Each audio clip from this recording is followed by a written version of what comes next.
에스겔서 48장 마지막 장입니다. 에스겔 48장 30절에서 35절까지 한 절 한 절 말씀을 기록하겠습니다. 그 성읍의 출입구는 이러하니라. 북쪽의 너비가 4,500척이라.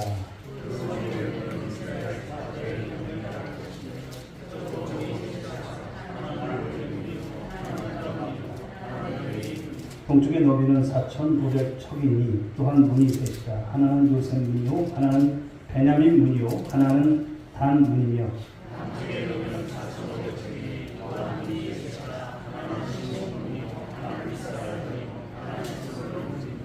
서쪽도 4,500척이니 또한 문이 셋이라. 하나는 단 문이요, 하나는 아셀 문이요, 하나는 납달리 문이며. 그 사방의 합계는 18,000척이라. 그날 부르는 그 성읍의 이름을 여호와 산마라 하리라. 아멘. 자, 이 시간 주신 말씀은 여호와 산마입니다. 여호와 산마라는 말씀으로 함께 은혜를 나누려고 합니다. 여러분, 진정한 사랑이라고 하는 게 뭘까요? 어떤 게 진정한 사랑일까요? 사랑을 해봤어야 알지. 진정한 사랑이라고 하는 것은 뭐 크게 거대하게 잡을 필요가 없어요. 그냥 함께 있어주는 것. 그렇죠. 아플 때 함께 있어주고, 마음 같이 하면서 함께 있어주고, 이런 것이죠. 그러니까 기쁠 때도 그렇고, 슬플 때도 그렇고, 즐거울 때나 힘들 때나, 일이 잘 풀릴 때나, 또 일이 안 풀릴 때도 있잖아요. 그럴 때도 우리가 함께하는 것. 고통의 순간에도, 고난의 순간에도 늘 함께 있어주는 것. 그것이 진정한 사랑이 아닐까 생각을 합니다. 여러분, 부부 간에도 이런 사랑이 있기를 주의 이름으로 축복합니다. 성도 간에도 이런 사랑이 있기를 주의 이름으로 축복합니다. 그리고 무엇보다도 오늘 우리를 너무 사랑하시는 분이 계시죠? 할렐루야. 저와 여러분을 너무나 사랑하시는 분이 계세요. 그분께서 약속하셨습니다. 그분께서 말씀하신 거예요. 우리 예수님께서 여러분들을 사랑하시는 줄 믿으시기 바랍니다. 예수님께서 마태복음 28장 20절에서 이렇게 말씀을 하시죠. 볼지어다 내가 세상 끝날까지 너희와 항상 함께 있으리라. 할렐루야. 항상 함께 계시겠다고 말씀을 하셨어요. 얼마나 귀한 말씀이에요. 나와 함께 항상 함께 해주시는 그 주님, 그 표현대로 기쁠 때나 슬플 때나 즐거울 때나 힘들 때나 형통과 승리의 순간만이 아니라 여러분들이 때는 고난의 그런 길을 갈지라도 고난의 순간에도 늘 같이 누가 우리 주님께서 함께 해주시겠다, 같이 있어주겠다 말씀을 하시는 거예요.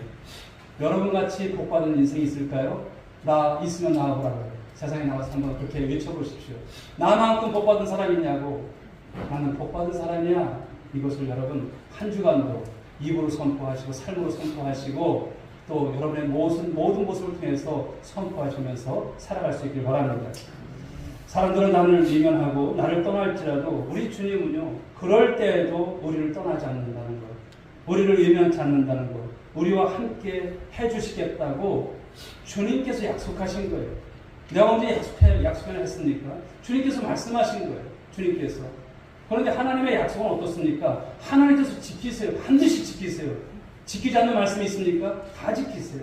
세상 끝날까지 여러분 하나님의 말씀이 여러분 1.1이라도 떨어지지 않습니다. 다 이루어져요. 이루어집니다. 지난 시간 속에 이제 사무가 어떤 영상을 하나 보여주더라고요. 보니까 미국에서 감리교인데 오랜 동안 이렇게 이제 신앙생활을 이제 성도들과 함께 해왔고 말씀을 선포하고 그랬던 교회예요. 그런데 교단은 어떤 것을 이제 정했냐면 동성 결혼을 교단적으로 이것을 허용하는 거예요. 근데 이 교회는요 정통적인 교회예요. 그러니까 동성 결혼은 이건 안 된다. 이것을 설교를 하고 모든 성도들 그 말씀대로 살아가요. 그런데 어떻습니까? 이것이 교단의 이 법을 어겼다 해서 그 목사를 파멸시키는 것을 봐요. 지금 세상이 이런 세상이에요. 어떻게 이런 세상까지 갈까? 여러분 생각이 다 들어요. 우리나라도 여러분 다 보면은 우리 총신대 제가 이제 존경하는 그런 역사 신학자 교수님이십니다만 그분이 그래요. 앞으로 우리나라도 이렇게 되는 것이 얼마 남지 않을 거예요. 차별금지법이 있지만 언젠가 통과될지도 모르겠다 이렇게 생각을 한다고 하시더라고요. 세상이 그렇습니다. 이런 때일수록 저와 여러분들이 정신을 잘 차려야 할 줄이 있습니다. 바로 찾아야 할 줄이 있습니다. 그래서 말씀 안에서 우리가 살아가고 주님께서 약속하신 말씀 가지고 붙잡고 살아가는 우리의 삶이 되지 않으면 우리도 언제 신앙이 나락으로 떨어질지 모른다는 것을 말씀하는 것이 아닐까요? 사람들은 그렇습니다. 조건을 따져서 우리에게 다가오지만 하나님께서는 여러분 어떤 상황일지라도 늘 우리와 곁에 와 계심을 믿으시기 바랍니다. 왜요? 왜 그렇습니까? 저와 여러분을 사랑하시기 때문에. 하나님께서는 우리를 사랑하신 그 사랑을 오늘 본문 말씀을 통해서 표현을 하는데 5글자예요. 여호와 산마. 이렇게 말씀하셨어요. 여호와 산마다. 에스겔 선지자를 통해서 이스라엘 백성들에게 주셨던 이 말씀이죠. 오늘 이 말씀을 통해서 우리 하나님께서 저와 여러분에게 이것을 고백하시는 거예요. 얘들아, 내가 여호와 산마야, 이렇게 말씀하십니다. 주님의 여러분 그 사랑의 고백을 들어보십시오. 난 주님을 그렇게 사랑하지 못했는데 주님은 우리에게 말씀하세요. 여호와 산마라고. 바로 당신이 여호와 산마라고 말씀을 주시는 거예요. 여러분 구약 이스라엘 역사를 보시게 되면 가장 치욕적인 날이 있어요. 언제일까요? 네. 역사를 이렇게 거슬러 올라가 보면 주전 586년에 주전 586년 BC 586년 어떤 때일까요? 바로 이스라엘이 바벨론에 의해서 망한 날이에요. 멸망당한 날이에요. 하나님께서 이스라엘 백성들 그들 멸망하기 전에 한두 번 말씀하셨을까요? 한 3번 정도 말씀하시고 너희들 이러면 망해 이랬을까요? 아니에요. 많은 선지자를 보내셨어요. 많은 말씀들을 하셨어요. 돌이키라 빨리 돌아와라 그런 말씀들을 얼마나 많이 했는지 몰라요. 그 경고를 받았음에도 불구하고 이스라엘 백성들 깨닫지 못하는 거예요. 주전 605년에 바벨론의 침공을 받고 큰 전쟁을 이제 치르게 되고요. 그로부터 8년 후 주전 597년에 두 번째 침공을 받죠. 그래서 또 한 번의 이 큰 전쟁을 치러했던 그들이었습니다. 그러나 말이 전쟁이지 사실은 무엇입니까? 전쟁이 아니라 침략이고 여러분 찬탈을 당한 아주 수치스러운 그런 여러분 그 과거의 역사죠. 근데 특별히 이 두 번째 침공 때 주전 597년에 여러분 누가 잡혀가냐면 이제 여기에 여호야킨 왕이 잡혀간다는 거예요. 바벨론의 포로로 끌려가요. 그런데 그 과정을 한번 생각해보면 너무나 비참한 거예요. 여호야킨이 여러분 몇 살이냐면 8살이에요. 8살에 왕이 된 거예요. 8살. 초등학교 1학년생이 왕이에요. 그런데 이 왕이 잡혀간다는 거예요. 아버지 여호야킴은 36살에 죽었기 때문에 아주 이른 나이에 왕이 된 거예요. 그런데 왕이 된 지 불과 3개월 만에 바벨론의 침공을 받고 이 바벨론의 포로가 되어서 이 어린 생명이 끌려가는 것을 여러분 상상해 보십시오. 얼마나 비참합니까? 그가 8살의 나이에 바벨론의 포로로 잡혀갈 때 그때 상황이 얼마나 끔찍했는지 오늘 성경은 아주 간단하게 이렇게 표현하고 있어요. 열왕기하 24장 14절을 보게 되면 이런 말씀이에요. 비천한 자 외에는 그 땅에 남은 자가 없었더라. 비천한 자 외에는 그 땅에 남은 자가 없었대요. 그러니까 무엇입니까? 비록 나라는 아직 망하진 않았어요. 이제 시드기야 왕 때 망하잖아요. 완전히 멸망당하고 시드기야 왕이에요. 그런데 망한 것이나 다름없는 그 모습을 이 편수기에 담고 있습니다. 남아있는 백성들, 여러분 그 나라를 이끌어갈 만한 지도자들이 없었다는 거예요. 그리고 예루살렘 왕궁에 있었던 모든 부물들 다 빼앗아가요. 성전에 있던 것들 모든 것을 다 부숴버리든지 아니면 다 가져갔다라는 것입니다. 그런 비참한 역사 속에 그 현장 속에 누가 있었습니까? 에스겔이 있었어요. 에스겔이 바로 이 두 번째 침공 때 이 여호야킨 왕이 잡혀갈 때 에스겔도 포로로 잡혀가게 되죠. 그때 나이가 에스겔도 25살 정도였습니다. 한참 청년 때였죠. 아직 나라로는 망하지 않았지만 왕정 말기입니다.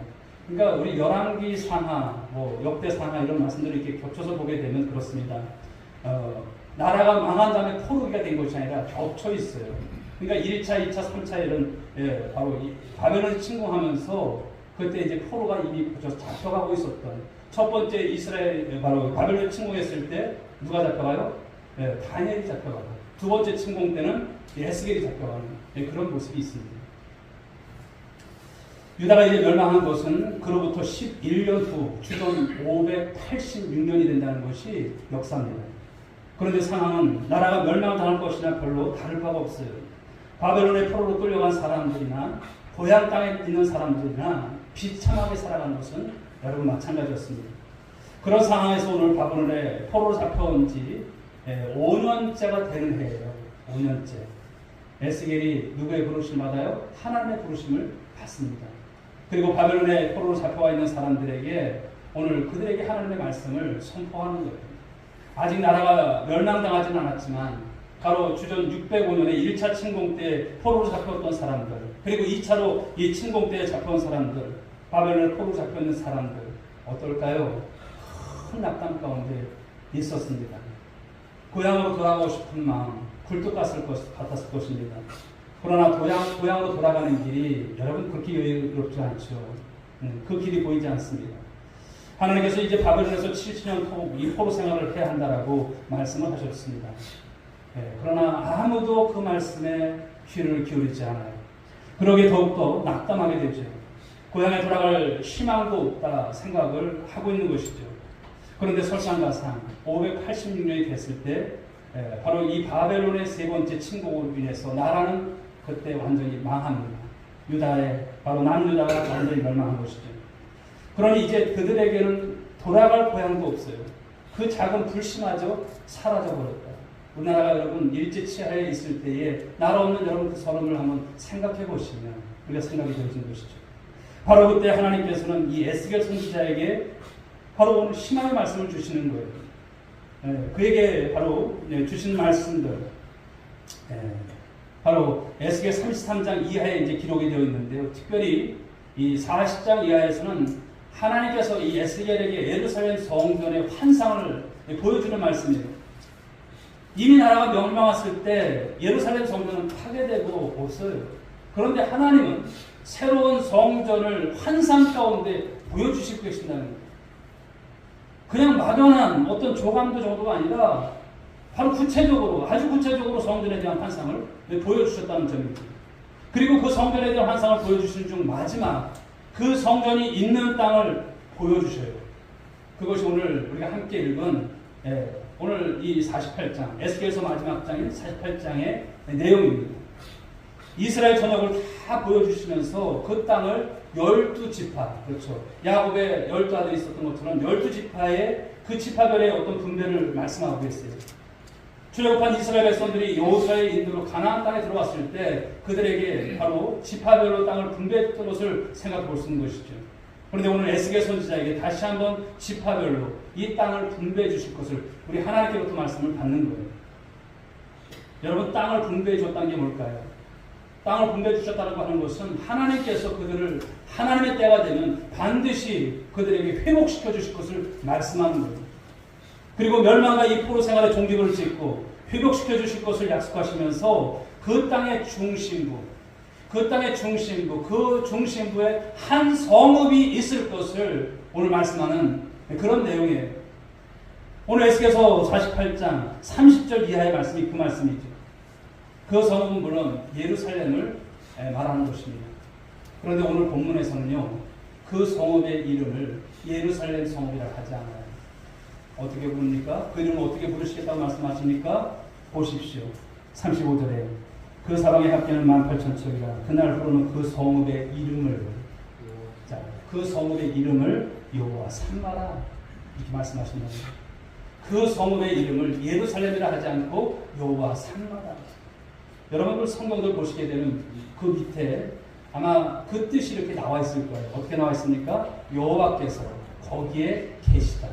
여호와께서. 이스라엘 백성들이 나라가 멸망당하면서 하나님께서 더 이상 이스라엘 가운데 계시지 않는다라고 생각이 들었던 거예요. 더 이상 계실까? 계시지 않을 거야. 더구나 예루살렘 성전이 완파가 되었어요. 더 이상 하나님께서 이스라엘 백성들과 함께 하지 아니하신다는 그런 뜻으로 그들은 자의적인 해석을 하죠. 왜냐하면 솔로몬이 성전을 건축한 일에 이스라엘 백성들은 하나님께서 이 성전에 계신다라고 늘 생각해왔던 백성들이에요. 솔로몬이 성전 건축을 한 이후에 이런 말을 했어요. 역대하 6장 2절을 보게 되면 내가 주를 위하여 거하실 성전을 건축하였사오니 주께서 영원히 계실 처소로소이다. 바로 이것이 그때까지 바로 멸망당하기까지 그 이스라엘 백성들이 늘 생각해왔던 생각이었어요. 하나님은 예루살렘 성전이 영원히 거하신다라고 생각을 했던 거죠. 자신들이 하나님을 버리고 우상을 만약이라도 숭배할지라도 하나님은 예루살렘을 떠나지 아니하실 거야. 하나님은 예루살렘 성에 그 성에 계실 거야 라고 했던 것이 이스라엘 백성들의 여러분 생각이었고 그런 여러분 신앙이었어요. 그런데 하나님께서 영원히 거하실 그 처소라고 생각했던 이 예루살렘이 지금 어떻습니까? 파괴가 되었어요. 사람이 살 수 없는 곳입니다. 모든 것이 완파가 되었어요. 이스라엘 백성들이 그러니 어떻습니까? 이제 하나님께서 이스라엘에서 영원히 떠나셨어. 그런 생각이 왜 안 들겠습니까? 하나님께서 거하실 그 처소가 파괴되었는데 하나님께서 거기에 계실 마음이 있으실까? 안 계실 거야. 귀하실 곳이 아니니까 이제 하나님 떠나셨을 거야. 그런 생각이죠. 그런데 오늘 본문에서 우리가 함께 읽은 본문에서 오늘 하나님께서는 에스겔 선지자를 통해서 그게 아니라고 말씀을 하십니다. 그게 아니라. 비록 나라가 멸망했을지라도 예루살렘 성전이 파괴되었을지라도 하나님께서는 이제 새로운 나라, 새로운 성읍 그것을 건축하실 것을 말씀하시는 거예요. 그리고 하나님께서 거기에 계실 것을 말씀하시고 거기에 거할 거다 말씀을 하시는 거예요. 하나님께서 이스라엘을 떠나신 것이 아닌 것이죠. 이스라엘은 하나님을 떠났을지 몰라도 하나님께서는 이 당신의 백성 이스라엘을 결코 떠나지 않으신다는 거죠. 오히려 새로운 성을 건축하시고 거기에 하나님께서 영원히 거하실 것을 말씀하고 계시는 거예요. 그래서 오늘 그 성읍의 이름을 무엇이라? 여호와 산마라. 여호와 산마라. 이 이름을 지어주시는 거예요. 여호와 산마. 하나님이 거기에 계신다는 거예요. 거기에 계신다는 거예요. 예루살렘 성전이 있을 때만 거기에 계신 것이 아니라고 하는 것을 말씀하는 거예요. 예루살렘 성전에 있을 때도 거기 계셨고 나라가 멸망당하고 성전이 파괴된 지금도 하나님은 거기 계시다고 하는 것을 말씀하는 거예요. 그리고 그때만이 아니라 앞으로도 영원토록 하나님께서는 거기 계실 것을 말씀하세요. 그게 무엇입니까? 그것이 바로 여호와 산마인 것입니다. 사랑하는 성도 여러분, 오늘 우리의 삶 가운데서도 바로 여호와 산마의 은혜가 있는 줄 믿으시기 바랍니다. 지난날 우리가 살아왔던 모든 순간들도 한번 돌이켜보면 하나님께서 우리를 떠나신 적이 있을까요? 떠나신 적 없으세요. 늘 함께 하셨던 하나님이십니다. 우리가 하나님의 손을 놔버릴 때가 종종 있었을 거예요. 다 귀찮을 때가 있었을 거예요. 떠나고 싶을 때가 있었을 거예요. 그런데 하나님은 그때일지라도 우리를 붙잡고 계셨다는 말씀인 것이죠. 그 하나님의 손에 이끌려서 오늘도 저와 여러분들이 이 시간에, 이 예배 시간에 하나님께 나온 것이 아닐까요? 늘 우리가 여러분 매일매일 삶을 살고 하루하루를 우리가 지냈지만 오늘이라고 하는 것은 여러분 기적인 줄 믿으시기 바랍니다. 내가 살래서 살려는 것이 아니에요. 하나님의 이끄심이 있었던 것이고 하나님께서 나의 생명을 보존하신 것이고 오늘도 살아가야 될 사명이 있기 때문에 나를 오늘도 우리 하나님께서 붙잡고 계시는 여러분 귀한 축복인 줄 믿으시기 바랍니다. 그렇습니다. 때로는 주님이 우리 눈에 보이지 않을 때도 있었을 거예요. 때로는 힘들고 고통스러울 때도 있었을 거예요. 우리를 하나님께서 홀로 내버려 두신 것처럼 느낄 수도 있었을 거예요. 그러나 내가 힘겹게 내 인생길을 비틀거리며 걸어갈 때에도 주님은 늘 내 곁에 계셨어요.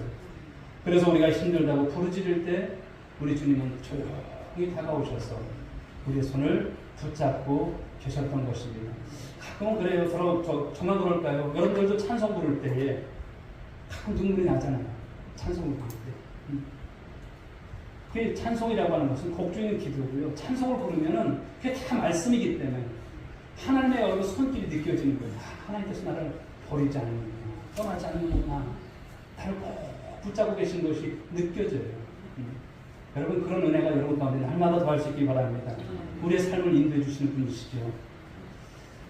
저는 지난 시간에 또 이제 또 한 주간 지내면서 요즘은 그래요. 이제 그 말씀을 준비하는 것이 신약 일독학교라든지 구약 일독학교를 하면서 이런 말씀들을 가지고 이렇게 계속 생각을 하고 있면서 말씀을 준비하는데 그 지난주 그때 이제 신약 성경 신약 일독학교를 할 때 엠마오로 가는 두 제자에 대한 말씀을 그냥 생각해 봤어요.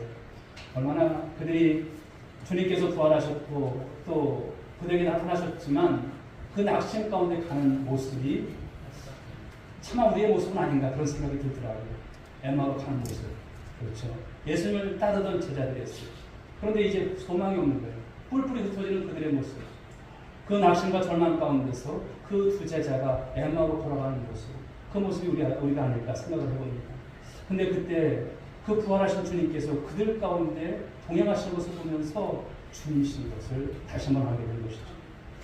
그리고 에마오로 이르도록 주님께서 그들과 함께 걸어가셨던 모습, 대화를 나누시고 그들이 미처 깨닫지 못했던 말씀들에 대해서 깨우쳐 주시는 그 주님이셨죠. 그러나 그 두 제자는 그분이 주님이신 줄을 여러분 미처 알지 못했어요. 날이 저물어서 한 집에 들어가서 저녁 식사를 하던 도중에 그들은 지금까지 자기들과 함께 걸어왔던 분, 그 낯선 분이 주님이셨구나, 주님이셨구나. 그것을 깨닫게 되는 것이죠. 엠마오로 가던 두 제자, 왜 그들은 그들과 함께 걷고 계셨던 그 주님을 알아보지 못했을까? 그래서 성경은 이렇게 대답을 해주세요. 누가복음 24장 16절에 보게 되면 그들의 눈이 가리워져서 그인 줄 알아보지 못하고, 눈이 가려졌다는 거예요. 뭐 이런 육안이 가려진 것이 아니라 바로 그들이 여러분 주님이신데도 몰라봤다는 것을 말씀하죠. 혹 지금 여러분 우리가 한번 생각을 해봅시다. 우리가 우리의 눈도 가려져 있는 것은 아닌지라는 것이죠. 주님께서 우리와 함께 걷고 계시는데 우리의 눈이 가려져서 주님을 우리가 알아보지 못한 채 홀로 오늘도 여러분 무거운 짐을 지고 가는 그런 여러분 인생들은 없으신가라고 하는 것이죠. 때로는 슬픔이 우리의 눈을 가리기도 하죠. 욕망의 눈이 바로 우리를 가리기도 합니다. 주님을 알아보지 못하게 할 때가 있어요. 때로는 성공이라고는 이 목표만을 바라보고 열심히 가지만 정작 보아야 할 우리 주님, 나와 동행하신 주님을 보지 못할 때가 있다라고 하는 것이죠. 여러분, 때때로 가던 길을 우리가 가다가 잠시 멈춰서서 우리 여러분 주위 내 곁에 주님이 계신가 확인하시면서 걸어가실 수 있길 주님의 이름으로 당부드리고 축복합니다. 그냥 나가지 마세요. 주님과 나와 함께 가고 있는가? 내가 너와 함께 있으리라 하셨던 말씀이죠. 그 약속하신 주님께서 오늘도 내 곁에 나와 동행하시고 계심을 확인해 보시라는 거예요. 뭐가 그렇게 바쁘세요? 살아가는 것이 왜 이렇게 여러분 힘드세요? 여러분 그럴 때는 다른 것도 없습니다. 멈춰서서 새벽 기도도 그래서 한번 나가보시고 그러면서 주님께서 과연 계시는가? 나와 함께 하시는가? 은혜를 받아보면 알잖아요. 은혜를 받았구나. 내가 홀로 이렇게 홀로 걸어가는 그런 여러분 애마로 가는 그런 투자자 같은 모습은 아니었는가? 느껴지는 것 아니겠습니까? 사랑하는 여러분, 약속하신 주님께서 오늘도 저와 여러분 가운데 함께 계셔서 나와 동행하시고 계심을 확인하시고 그런 가운데서 우리 주님의 손을 여러분 힘주어서 잡는 여러분 모두가 될 수 있길 여러분 축복합니다. 주님이 지금 우리와 함께 하심을 믿는 이 믿음보다도 더 큰 믿음이 있어요? 없습니다. 이 믿음이면 충분할 줄 믿으시기 바랍니다. 요한 예설러 목사님은 1791년 3월 2일 오전 6시 88세에 이르기로 하나님의 토론을 받죠. 세상을 떠나기 전 열흘 전에 마지막 설교를 하고 기력이 이제 쇠어져서 병석에 누웠습니다. 그 병석에 누웠을 때 무언가를 쓰려고 하는데 그 펜을 잡을 힘도 없어요. 비서가 그러죠. 선생님 무슨 말씀을 쓰시려고 하십니까? 제가 대신 써드릴게요. 그러니까 이 위슬레 목사가 이렇게 말을 했다고 하죠. 별로 쓸 것이 없구나. 하나님께서 우리와 함께 계시다는 것밖에 이 말을 합니다. 그리고 임종이 가까운 줄 알고 많은 사람들, 지인들이 그를 방문했을 때 위슬레는 바로 사람들을 보면서 빙그레 웃으면서 이렇게 말을 했다고 하죠. 여러분 제일 좋은 것은 하나님이 우리와 함께 계십니다. 그 말을 했다는 것이죠. 여러분 그렇지 않을까요? 하나님이 우리와 함께 계시다고 하는 것, 이것보다 더 좋은 것이 어디 있을까요? 없습니다. 이것보다 우리의 삶을 더 행복하게 만들어주는 것, 우리가 여러분 많은 일 속에서 우리가 웃지만 이것보다 더 우리를 웃게 하는 것이 어디 있을까? 그런 생각이 드는 거예요. 이것보다 우리의 삶을 더 아름답게 이끌어주는 말이 있을까요? 하나님이 우리와 함께 하신다. 그냥 절로 여러분 우리가 신바람이 나는 거죠. 너무나 기쁜 것입니다. 사랑하는 여러분, 주님은 오늘도 우리와 함께 하심을 믿으시기 바랍니다. 우리의 삶의 말없는 동행자로 늘 함께 하신다는 것. 그리고 그 주님께서 우리가 우리의 삶을 마감하는 그 순간까지 우리의 손을 놓지 않으실 것을 말씀합니다. 주님께서 바로 이 말씀을 통해서 약속하셨기 때문에 이 약속을 우리 주님은 책임지실 거예요. 여러분 그러므로 의심하지 마시기 바랍니다. 지난날 예루살렘 성전에 계셨던 그 주님은 오늘도 우리와 함께 계신다는 거예요. 에스겔 선지자에게 여호와 사마로 계셨으며 또 영원히 우리가 함께 계시겠다고 하신 이 약속하신 주님은 오늘도 우리의 삶 가운데 가장 가까이 계세요. 나와 함께 하십니다. 동행하시는 분이 있어요. 사랑하는 여러분, 그렇습니다. 이제 우리의 삶이 바로 여호와 삼마인 줄 믿으시기 바랍니다. 우리가 사는 모든 삶의 영역이 여호와 삼마 성읍인 줄 믿으시기 바랍니다. 하나님께서 함께 하시는 것, 그곳이 바로 성소인 줄 믿으시기 바랍니다. 여러분, 여호와 삼마는 예배당만을 말씀하는 것이 아니에요. 물론 우리가 예배드리는 이 예배당 안에도 여호와 삼마의 은혜가 있어요. 하나님께서 여기에 임재하셔서 우리 예배를 받으시고 우리를 만나주시는 축복이 있습니다.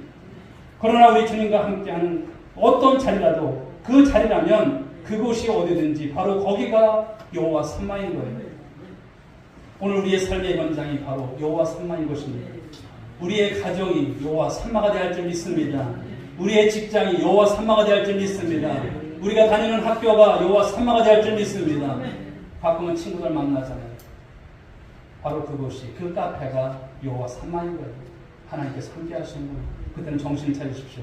예수 믿어야 됩니다. 이런 것이 막 팍팍 들어와야 돼요. 그냥 세상 얘기에다 깔깔대고 웃다가 끝나는 그런 모습이 되어나면 돼요. 여호와 삼마. 하나님, 오늘도 저를 이 친구를 만나게 하신 뜻이 무엇입니까? 물으셔야 돼요. 친구를 만나도. 그냥 여러분 그냥 대충 살지 마세요. 모든 것이 하나님과 연관 지어서 생각하시고 여기가 여호와 삼마인데 하나님, 내가 오늘 어떤 사명일까요? 무엇을 내가 감당해야 될까요? 이런 마음을 가지시고 살아가시라는 거예요. 자동차를 운전할 때도 여러분 그 차 안이 여호와 삼마가 될 줄 믿습니다. 하나님께서 운전대를 붙잡아 주세요. 동행해 주세요. 안전하게 탈 수 있게 해주세요. 우리는 모든 것이 여호와께서 거기에 계시다고 하는 말씀, 여러분들을 홀로 고아처럼 과부처럼 내버려두지 않는다 말씀하신 것 아니겠습니까? 그렇습니다. 여호와 삼마. 하나님께서는 오늘 우리의 삶의 현장이 여호와 삼마이기를 원하신다는 것. 여러분 정말 말씀을 마음에 잘 새길 수 있기 바랍니다. 하나 배우신 것 아니겠습니까? 여호와 일에 대한 말씀도 받았지만 여호와 삼마시고, 우리 하나님은 여호와 삼마시고, 우리의 삶의 현장을 여호와 삼마라고 선포하십시오. 가정에 가시면서 선포하십시오. 자녀들에게도 선포하십시오. 얘들아, 우리 하나님이 여호와 삼마야. 너와 함께 계신다. 아무것도 두려워하지 마. 네가 가는 곳곳마다 하나님께서 함께 하실 거야.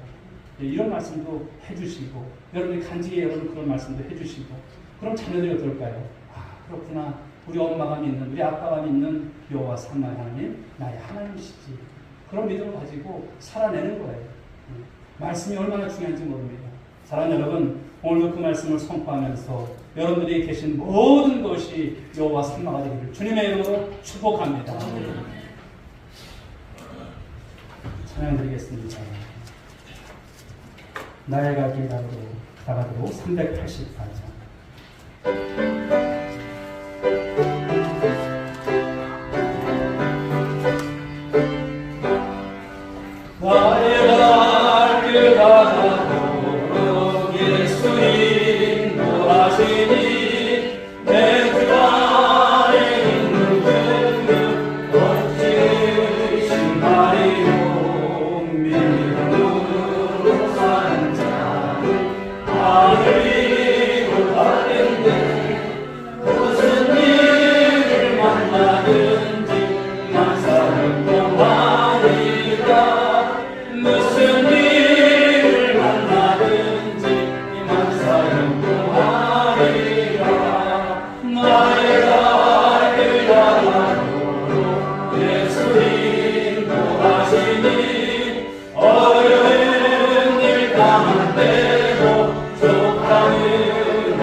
봅니다만 하나님께서 여러분들을 한 번도 떠나신 적 없으셔요.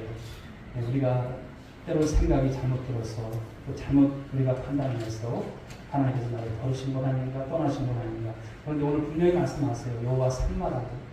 여러분 오늘도 삶을 살아가는 모든 곳에서 여러분 선포하십시오. 여호와 삼마의 하나님, 내가 가는 곳곳마다 그곳이 하나님의 함께 하시고 함께 계시는 자리가 되게 하시고 하나님께 영광이 되는 삶이 될 수 있도록 하나님의 도우심과 하나님의 인도하심을 받는 귀한 하나님 은총 가운데 삶을 살아가는 우리 모두가 되기를 위해서 이 시간 기도하시고 이 시간 이제 우리 하나님께서 세우신 우리 온누리 교회가 이러한 가운데서 더욱더 든든히 서가는 정말 교회가 일어나는 역사가 있게 달라고 우리 이 시간 주의 이름 한번 부르시고 통성으로 기도합니다. 주님 아버지 감사합니다. 여호와 삼마의 하나님, 나라도 망했고 아무런 소망 없는 그들에게 오늘 주님께서 에기스교회 선지자를 통해서 주신 말씀 여호와 삼마이십니다. 하나님, 이 말씀이 무슨 소용이 있는가 그렇게 생각할 수 있겠지만 하나님은 약속하신 말씀을 반드시 이루십니다. 오늘도 사랑하는 성도들이 오늘도 삶에 지쳐있고 또 하나님 아버지의 이 무더위와 폭염 속에서 또 여러 가지 삶의 아버지의 고난과 역경 속에 있는 성도들도 있을 것입니다. 아버지, 누구도 앞에 의지할 수 없고 누구에게도 말할 수 없는 하나님 그 막막함과 그 아버지의 주님 답답함 속에서 살아가는 성도들이 있을 것입니다. 그러나 오늘도 가까이 다가오셔서 말씀하시는 주님, 내가 여호와 삼마라고 말씀하신 하나님 아버지 이 은혜가 우리 성도들 가운데 함께하기를 원합니다. 주님, 미처 몰랐습니다. 깨닫지 못했습니다. 다시 한번 사랑하는 성도들을 우리 주님께서 굳건히 붙들어 주시고 이 말씀의 여운이 우리를 떠나지 않게 하시고 이 말씀의 고백을 가지고 선포하며 삶을 살아가는 우리 모든 성도들 되게 하옵소서. 우리 자녀들에게도 하나님 아버지 이것을 전하고 또 하나님 아버지 용기를 갖고 함께 살아가는 귀한 가정들이 되게 하여 주옵소서. 인도해 주시옵소서. 우리 오늘의 교회가 하나님 아버지 이런 신앙적인 변화, 우리가 보다는 주 하나님 앞에서 달라지는 하나님 아버지 그런 변화의 역사를 통해서 교회가 아버지를 더욱더 주 안에서 일어설 수 있게 하시고 부흥을 향해서 나아갈 때 많은 신앙의 영재 주님 고백과 간증들이 넘칠 수 있도록 인도해 주옵소서. 역사해 주시옵소서. 축복하오며 예수님의 이름으로 기도 올리옵나이다. 아멘. 이제는 우리 구주 예수 그리스도의 은혜와 하나님 아버지의 극진하신 사랑하심과 성령님의 감화감동 이를 충만하시는 종이 오늘도 여호와 삼마의 말씀을 통해서 이 말씀의 고백 가운데 이 말씀을 의지해서 삶을 살아가기로 하지만 사랑하는 모든 믿음의 권속들 저희들의 자녀 그리고 가정 위에 이제부터 영원 무궁토록 함께 있을지어다. 아멘. 축복하여 주시옵소서.